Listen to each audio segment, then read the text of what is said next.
Good morning to all of you students. हमारा lesson चल रहा था ह्यूमन कैपिटल फॉर्मेशन, जिसमें दो टॉपिक हम कवर कर चुके हैं। थर्ड वन टॉपिक है human capital and human development के बीच में क्या फर्क है।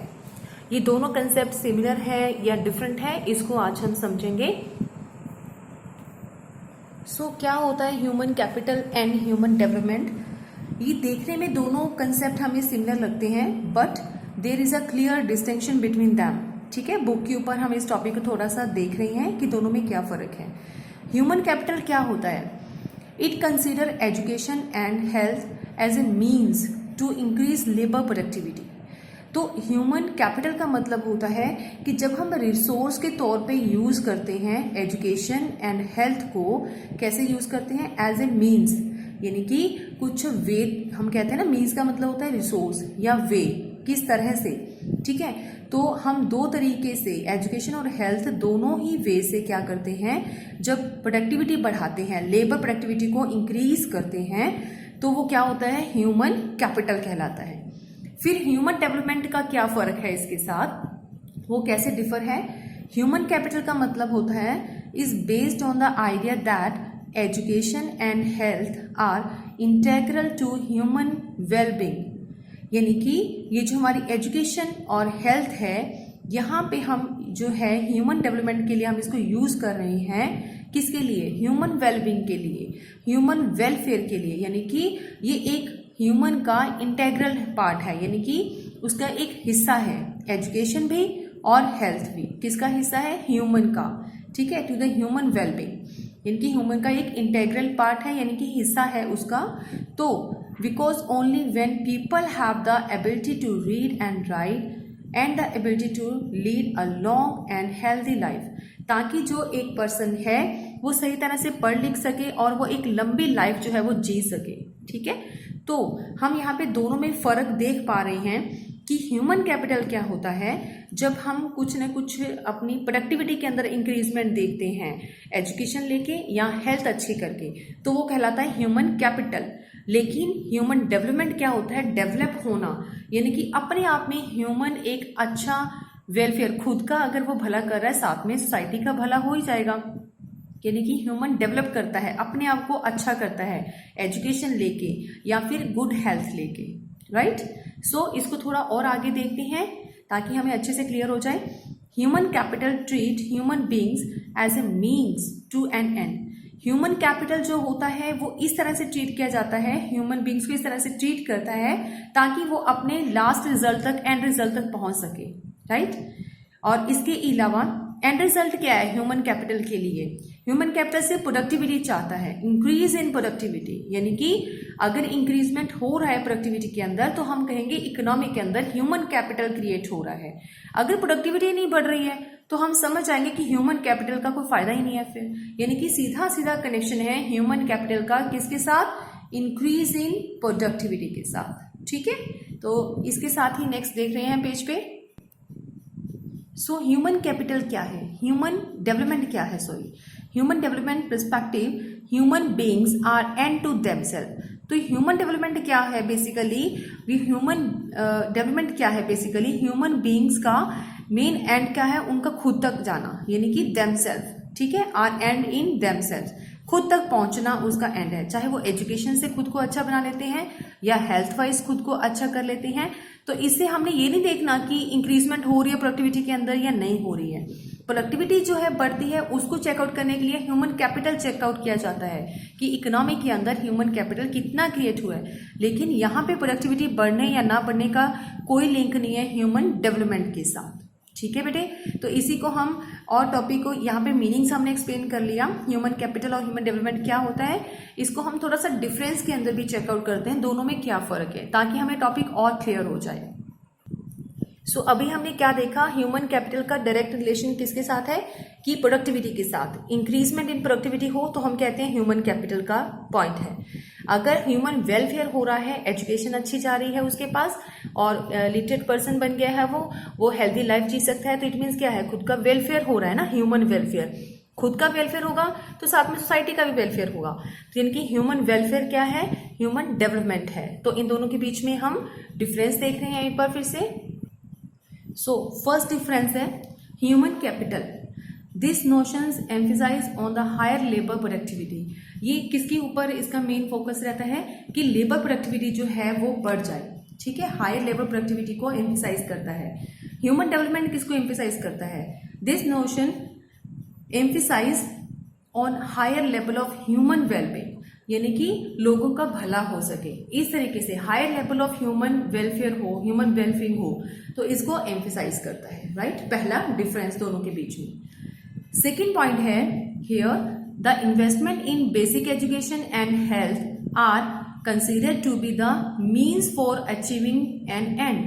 जब भी हम एजुकेशन और हेल्थ को यूज करते हैं तो उसको हम कंसीडर करते हैं एज ए वे के तौर पे, मीन्स के तौर पे, और वो मीन्स हमें कहाँ तक लेके जाता है? एंड पॉइंट तक लेके जाता है। और यहाँ पे एंड पॉइंट क्या है हमारे उस रास्ते का, उस वे का? हायर लेबर प्रोडक्टिविटी, कि हम इकोनॉमी के अंदर कितनी प्रोडक्टिविटी को हम बढ़ा सकते हैं, कितनी हम पावर की कैपेसिटी है एक लेबर के पास कि वो ज्यादा प्रोडक्शन दे सके। और यहाँ पे the investment in basic education, जो इन्वेस्टमेंट यहाँ पे एजुकेशन और हेल्थ पे की जाती है, are at the end in themselves, वो उनके खुद तक उसको पहुंचाती है, यानी कि वो अच्छा उनको बनाती है, लाइफ में लंबी लाइफ जीने के लिए काबिल बनाती है, एक अच्छा पढ़ा लिखा इंसान बनाती है, एंड इन देमसेल्व, उनके खुद तक वहां पर पहुंचाती है उनको, irrespective of their contribution to labour productivity. और बजाय इस चीज को इग्नोर किया जाता है, इरिस्पेक्टिव का मतलब होता है जो ध्यान में नहीं रखता कि लेबर प्रोडक्टिविटी हो रही है या नहीं हो रही है, इस चीज का कोई कनेक्शन नहीं है, कोई हमने इसमें कॉन्ट्रीब्यूशन नहीं देते, किसको? ह्यूमन डेवलपमेंट का इस चीज के साथ कोई लेना देना नहीं है, लेबर प्रोडक्टिविटी हो चाहे ना हो, इस पॉइंट को वो इरिस्पेक्टिव लेके चलता है, यानी कि इसको इग्नोर करके चलता है, इसका कोई लिंक नहीं है इसके साथ। थर्ड पॉइंट है formation of human capital contribution to the economic growth. Yes, अगर हम ह्यूमन कैपिटल की बात करते हैं, जितना ह्यूमन कैपिटल बड़ा होगा, ज्यादा होगा, इकोनॉमिकली ग्रोथ ज्यादा होगी। हमने लास्ट लेक्चर के अंदर ये पॉइंट किया था कि ह्यूमन कैपिटल का इकोनॉमिक ग्रोथ के साथ क्या लिंक है।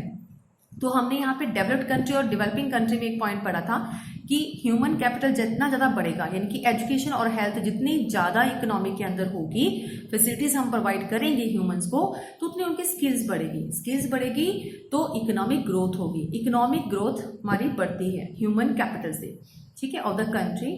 और ह्यूमन एक ग्रोथ का मतलब किसे है, इसको आप क्या समझते हो? पर कैपिटल नेशनल इनकम से, राइट। और दूसरी तरफ अगर हम डेवलपमेंट की बात करें, higher level of human development, अगर ह्यूमन डेवलपमेंट ज्यादा होती है इकोनॉमी में, it is the pre conditions for higher level of economic development, यानी कि वो पहले की कंडीशन दिखाता है हमें इकोनॉमिक डेवलपमेंट हो रही है, राइट। तो हमें समझ में आ जाएगा जैसे ह्यूमन डेवलप करेंगे तो हमारी इकोनॉमी भी डेवलप होगी, तो इट मीन्स इकोनॉमी क्या हो रही है? डेवलप हो रही है। तो यहाँ पे इकोनॉमिक ग्रोथ और इकोनॉमिक डेवलपमेंट के बीच में क्या फर्क है? इकोनॉमिक ग्रोथ का मतलब हम सीधा सीधा चेक करते हैं नेशनल इनकम के साथ कि पर कैपिटल रियल इनकम कितनी बढ़ गई इकोनॉमी की, राइट। लेकिन इकोनॉमिक डेवलपमेंट का मतलब क्या होता है? For improving the quality of life, लोगों का स्टैंडर्ड ऑफ लिविंग इंप्रूव हो रहा है, क्वालिटी बढ़ गई है उनकी लाइफ की, ठीक है, अब वो लॉन्ग लाइफ जी सकते हैं। तो जितने ज्यादा यहाँ पे क्वालिटी ऑफ लाइफ इंप्रूव हो रही है पर्सन टू पर्सन, आगे की आगे, तो उतनी हमारी इकोनॉमिक क्या हो रही है? डेवलपमेंट हो रही है। क्लियर हुआ? आई होप आपको ये दोनों के कंसेप्ट जो है वो क्लियर हो रहे होंगे। अब एग्जाम्पल हम लेते हैं इसका ह्यूमन कैपिटल का, growth in the stock of engineers in India over the last few decades, यानी कि अगर हम कुछ सदियों से हम देख रहे हैं, तो कुछ अगर शताब्दी से हम देखें कि हमारे जो ग्रोथ है वो इंजीनियर्स की, कितना स्टॉक हमारे इंजीनियर्स पैदा हो रहे हैं, कितने डॉक्टर्स पैदा हो रहे हैं यहाँ पे, तो वो क्या दिखा रहा है हमें? यानी कि इंडिया के अंदर इतनी बड़ी कैपेबिलिटी है हमारे पास, यानी कि एज ए ह्यूमन कैपिटल, यानी कि स्किल्स हमारे पास है। और ग्रोथ में अगर हम देखें, डेवलपमेंट में अगर हम देखें, तो एग्जाम्पल हम ले सकते हैं increase in the average life expectancy, यानी कि हमें समझ में आ गया कि इंडिया के अंदर अगर लाइफ एक्सपेक्टेंसी की एवरेज बढ़ गई है, पहले 32 ईयर्स का पर्सन जो था वो एक लाइफ एक्सपेक्टेंसी रेट रखता था, लेकिन अब 63 ईयर ओल्ड पर्सन जो है वो जी सकता है अपनी लाइफ, 62 तक या 63 तक अपनी लाइफ जीता है, यानी कि लाइफ एक्सपेक्टेंसी बढ़ गई है, यानी कि हमारी इकोनॉमी डेवलप कर रही है पहले से, ठीक है, इन बर्थ रेट। और एडल्ट लिटरेसी रेट भी बढ़ गया है। अब पढ़े लिखे लोग ज्यादा दिख रहे हैं पहले के मुकाबले कंपेयर करें तो, यानी कि इकोनॉमी क्या हो रही है, डेवलप हो रही है, ह्यूमन क्या हो रहा है, डेवलप हो रहा है, वेलफेयर हो रहा है। एक पर्सन खुद अपना वेलफेयर करता है अच्छी एजुकेशन लेके या हेल्थ लेके, तो सिमिलर क्या होगा, वो आने वाले टाइम में भी उसको ज्यादा एजुकेट करेगा, आने वाली पीढ़ी को भी, राइट। तो इकोनॉमी भी डेवलप होगी। So gross enrolment ratio at the primary level of the education. तो जो प्राइमरी लेवल था एजुकेशन का, उसमें भी ज़्यादा जो है एनरोलमेंट हो रहा है। एनरोलमेंट मतलब ज़्यादा रजिस्टर्ड हो रहे हैं पर्सन्स के नेम, ठीक है, वो रेशियो हमारी बढ़ रही है। तो ये सारी चीज़ें हमें क्या दिखाती हैं कि ह्यूमन डेवलपमेंट हो रहा है। और अगर इंजीनियर्स बढ़ रहे हैं, डॉक्टर्स बढ़ रहे हैं, स्किल्ड पर्सन्स बढ़ रहे हैं, तो इट मीन्स हमें दिखाया जाता है कि ह्यूमन कैपिटल बढ़ रही है, राइट। ये दोनों में डिफरेंस था और ये बहुत ही इंपॉर्टेंट टॉपिक था आज का कि ह्यूमन कैपिटल और ह्यूमन डेवलपमेंट में क्या फ़र्क है। जनरली देखने में दोनों एक जैसे लगते हैं, but there have a difference between them. Okay, so next topic है हमारा, लास्ट टॉपिक है इस चैप्टर का, what role can the government play in human capital formation. या तो आपको इस तरीके से क्वेश्चन पूछ सकते हैं कि गवर्नमेंट का रोल क्या है ह्यूमन कैपिटल फॉर्मेशन के अंदर, या फिर आपको इस तरीके से मोल्ड करके क्वेश्चन पूछा जाता है, what is the need for different form of government intervention in education and health. Education और हेल्थ के कॉम्बिनेशन से ही क्या बनता है, ह्यूमन कैपिटल, राइट। उसको हम ह्यूमन कैपिटल फॉर्मेशन भी कहते हैं ना। तो एजुकेशन और हेल्थ में यानी कि गवर्नमेंट का जो इंटरवेंशन है, गवर्नमेंट का जो रोल है, जो उसकी इंटरवेंशन हो रहा है, उसकी क्या ज़रूरत थी, यानी कि गवर्नमेंट क्यों अपने पैर पसार रहा है एजुकेशन के बढ़ाने में या अपनी हेल्थ फैसिलिटी को अच्छा करने में, अगर ये बोला जाए तो इसका क्या आंसर निकलेगा। दोनों का हम सेम आंसर लेके चलते हैं। तो इस टॉपिक को हम शुरू करते हैं। जैसे कि हम सिंपली लिख सकते हैं पहले कि ह्यूमन कैपिटल क्या होता है। हमने अभी तक ह्यूमन कैपिटल जो है पढ़ लिया है, उसका आप मीनिंग दे दोगे सबसे पहले 1 लाइन के अंदर, मैंने यहाँ पे दिया नहीं है, आप इसको नोट डाउन कर दोगे कि ह्यूमन कैपिटल क्या होता है, ठीक है।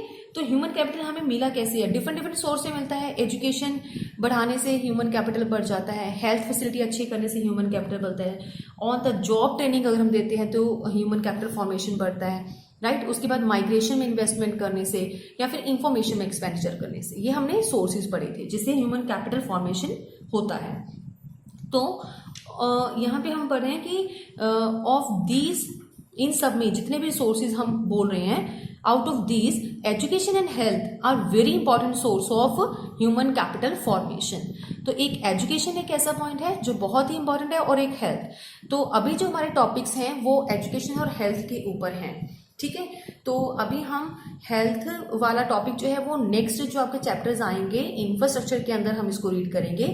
एजुकेशन का जो रिलेटेड टॉपिक है वो इस बार से सिलेबस में आपको हो गया है डिडक्ट, तो वो उससे डिटेल हम जो है एजुकेशन से जुड़ा हुआ जितने भी था कि प्राइमरी एजुकेशन, सेकेंडरी एजुकेशन, वो हमने यहाँ पे डिस्कस नहीं करना है, राइट। तो हम सिर्फ इतना ही लिख रहे हैं इसके अंदर कि एजुकेशन और हेल्थ 2 पॉइंट हैं जो कि मेन सोर्स माने जाते हैं ह्यूमन कैपिटल फॉर्मेशन के, ठीक है। लेकिन इसको डिटेल में डिस्कस नहीं करेंगे, इसको करेंगे हम इंफ्रास्ट्रक्चर चैप्टर के अंदर। तो अभी क्या डिस्कस कर रहे हैं, अभी सिर्फ हम ये देख रहे हैं कि गवर्नमेंट क्या रोल निभाती है इन दोनों सेक्टर्स के अंदर, यानी कि एजुकेशन सेक्टर में या हेल्थ सेक्टर में उसको अच्छा करने के लिए क्या रोल निभाती है। क्योंकि इन दोनों में रोल देखेंगे ना तभी तो पता चलेगा ह्यूमन कैपिटल के लिए क्या क्या काम करती है हमारी गवर्नमेंट। बस ये क्वेश्चन इस चैप्टर का बनता है, वो हम करेंगे। तो यहाँ पे हमने देखा है, अब तक हम पढ़ते आ रहे हैं कि हमारी जो इकॉनमी है वो फेडरल इकॉनमी है। तो इसमें हमारा अलग अलग लेवल है हमारी सरकार का। एक तो यूनियन गवर्नमेंट हमारे है और एक स्टेट गवर्नमेंट होता है। उसके बाद हमारा होता है कि लोकल गवर्नमेंट। लोकल गवर्नमेंट में हम कह सकते हैं कि म्यूनिसिपल कॉर्पोरेशन जो है इसके अंदर आती है, और म्यूनिसिपैलिटीज हो गई है ना, पंचायत वगैरह हो गए, जो कि लोकल गवर्नमेंट का पार्ट है। तो तीनों का जो रोल है, तीनों अपना अपना डिफरेंट फंक्शन जो है वो करते हैं। किस चीज के लिए फंक्शन इनका होता है, function to be carried out by each level of the government. यहाँ पे हर एक लेवल जो है हमारा फर्स्ट, सेकंड और थर्ड लेवल, तीनों का जो है अपना अलग अलग काम है, ठीक है। और किस चीज के लिए काम करते हैं, ये जैसे अभी हम 2 पॉइंट ले रहे हैं एजुकेशन और हेल्थ। तो एजुकेशन और हेल्थ के लिए जो भी वो फंक्शंस करती हैं, जो भी वो एक्सपेंडिचर करती हैं, जो भी खर्चा किया जाता है, तो वो इसको बढ़ाने के लिए करते हैं। किस चीज को, ह्यूमन कैपिटल फॉर्मेशन करने के लिए वो अपना एक्सपेंडिचर करते हैं, ठीक है। तो 3 टायर्स ऑफ गवर्नमेंट है, ये 3 हमें लेके चलते हैं, 3 पॉइंट है हमारी गवर्नमेंट के। तो गवर्नमेंट के लिए क्या क्या मेन पॉइंट है कि उनको इंटरवेंशन करनी पड़ती है। पहला point, in India there are some private sector and some public sector. हमें भी पता है कि कुछ रोल जो है वो प्राइवेट के पास है, प्रोडक्शन करने का, हर चीज़ का डिसीजन लेने का, और कुछ जो रोल है वो पब्लिक सेक्टर का है। Which provide education and health services, जो कि प्राइवेट वाले भी सर्विसेज प्रोवाइड करते हैं। कौन सी? ये एजुकेशन की और हेल्थ की। सिमिलर पब्लिक सेक्टर भी प्रोवाइड करता है, एजुकेशन के लिए भी कुछ फैसिलिटी देता है और हेल्थ भी। सो फुलफिल सोशल बेनिफिट। तो अगर हम सोशल बेनिफिट की बात करें तो कौन मेनली आगे आता है? प्राइवेट सेक्टर जो है वो इतना इन्वेस्टमेंट नहीं करता है सोशल बेनिफिट्स के लिए, सोशल वेलफेयर के लिए। तो कौन आगे आता है? गवर्नमेंट, हमारे पब्लिक सेक्टर्स, राइट। तो अपनी सोशल बेनिफिट्स की नीड को कंप्लीट करने के लिए गवर्नमेंट को आगे आना पड़ता है। And need of the more investment, yes. तो यहाँ पे ये 2 सेक्टर्स हमारे इतने बड़े सेक्टर्स हैं जिसके ऊपर हमारा बहुत सारा इन्वेस्टमेंट लगता है, तो वो उसको आगे आने के लिए प्राइवेट सेक्टर जो है वो रेडी नहीं होते, तो गवर्नमेंट को ही आगे आना पड़ता है खर्चा करने के लिए, इन्वेस्टमेंट करने के लिए। So that's why government intervention is necessary in education and health sector. ये एक रीजन है, सबसे पहले बेसिक रीजन, जिसकी वजह से गवर्नमेंट का इंटरवेंशन होता है एजुकेशन में भी और हेल्थ में भी।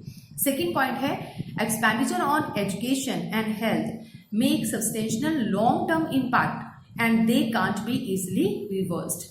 तो एक तो यहाँ पे जो दोनों ही पॉइंट हम ले रहे हैं, एजुकेशन भी और हेल्थ भी, ये लॉन्ग टाइम हमें इम्पैक्ट देते हैं, लंबे टाइम तक। इनका इम्पैक्ट बहुत शॉर्ट टाइम के लिए नहीं रहता, लाइफ लॉन्ग के लिए हमें ये सस्टेनेबल लॉन्ग टर्म हम इम्पैक्ट देते हैं लाइफ के अंदर। सो इसको हम इजिली रिवर्स नहीं कर पाते। अगर इसमें कुछ गलती हो जाती है तो हम इसको रिवर्स नहीं कर पाते हैं, ठीक है। फॉर एग्जाम्पल हम लेते हैं, अगर एक स्टूडेंट है, एक बच्चा एडमिशन लेता है स्कूल के अंदर, तो एक चाइल्ड जो है अगर एडमिशन लेना चाहता है किसी भी स्कूल के अंदर, तो या फिर किसी हेल्थ केयर सेंटर में जाना चाहता है, कोई भी एक पॉइंट ले लेते हैं, where the required services are not provided. तो यहाँ पे जो है सर्विसेज उनको प्रॉपर नहीं मिलती। Before the decision is taken to shift the child to another institution, substantial amount of damage would be done. Mean to say कि अगर कोई पर्सन जो है वो कहीं पे भी अपनी मर्जी से जो है वो सर्विस ले लेता है, चाहे वो स्कूल की सर्विस ले रहा है या फिर हेल्थ सेंटर की सर्विस ले रहा है, तो अगर उसकी सर्विसेज जो है आर नॉट प्रोवाइडेड, ठीक है, the required services are not provided, जितनी उसको चाहिए वहां पे नहीं मिल रही हैं, तो वो क्या सोचता है? वो डिसीजन ये लेता है कि मुझे शिफ्ट कर देना चाहिए, यही कहीं पे शिफ्ट करने का सोचता है। इससे पहले कि कहीं ना कहीं वो शिफ्ट करे, उसका जो सब्सटेंशियल अमाउंट ऑफ जो है, यानी कि उसकी खुद की जो डैमेज है उसकी लाइफ में वो हो जाता है, तब तक उसको देर हो सकती है, वो उस चीज़ के लिए क्या हो जाता है, उसको कुछ ना कुछ डैमेज, कुछ ना कुछ उसको रिस्क जो है वो झेलना पड़ सकता है। तो ये हम एक छोटा सा एग्जाम्पल लिया है सिर्फ। ये सब क्या है कि इसीलिए इस रिस्क से जो है बच्चों को या किसी भी पर्सन को झेलना ना पड़े हेल्थ सर्विस के लिए या एजुकेशन सर्विस के लिए, तो गवर्नमेंट इंटरवेंशन करती है, क्योंकि वो गलती को हम रिवर्स नहीं कर सकते हैं जो एक बार हो जाए। तो इसलिए बहुत कॉन्शियस तरीके से क्या करती है, यानी कि हमारी जो गवर्नमेंट है वो इंटरवेंशन करती है एजुकेशन में भी और हेल्थ सेक्टर में भी, ताकि कोई भी दिक्कत ना क्रिएट हो। थर्ड पॉइंट क्या है, consumers don't have complete information about the quality of the services. लोगों को पता ही नहीं होता कि किस तरह की सर्विसेज जो है सरकार दे रही है, ठीक है, तो उनको इंफॉर्मेशन ही नहीं होती।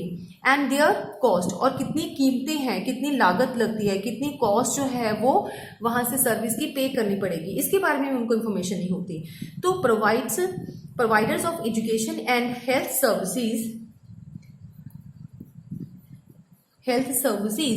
उनका क्या होता है, एक्वायर मोनोपोली ऑन इट, ठीक है, एक्वायर मोनोपोली। अगर उनको पता है कि एजुकेशन सेक्टर का कोई पर्सन है ना, तो वो अपनी मोनोपोली चलाएगा उसके ऊपर, अपने तरीके से कॉस्ट चार्ज करता है, अपने तरीके से जो भी है सर्विस को प्रोवाइड करेगा कंज्यूमर तक, ठीक है। इसी तरह से हेल्थ सेंटर में अगर कोई पर्सन है, अगर उसका कोई प्राइवेट अपना कोई हेल्थ सर्विस सेंटर है, तो अपने तरीके से करेगा। यानी कि यहाँ पे जो प्रोवाइड करने वाले हैं एजुकेशन सर्विस और हेल्थ सर्विस, वो एक्वायर करते हैं, उन्हें अपना एकाधिकार वहां पे राइट जो है वो ले लिया है, यानी कि मोनोपोली, अपना ही राइट चलाते हैं अपने तरीके से, ठीक है।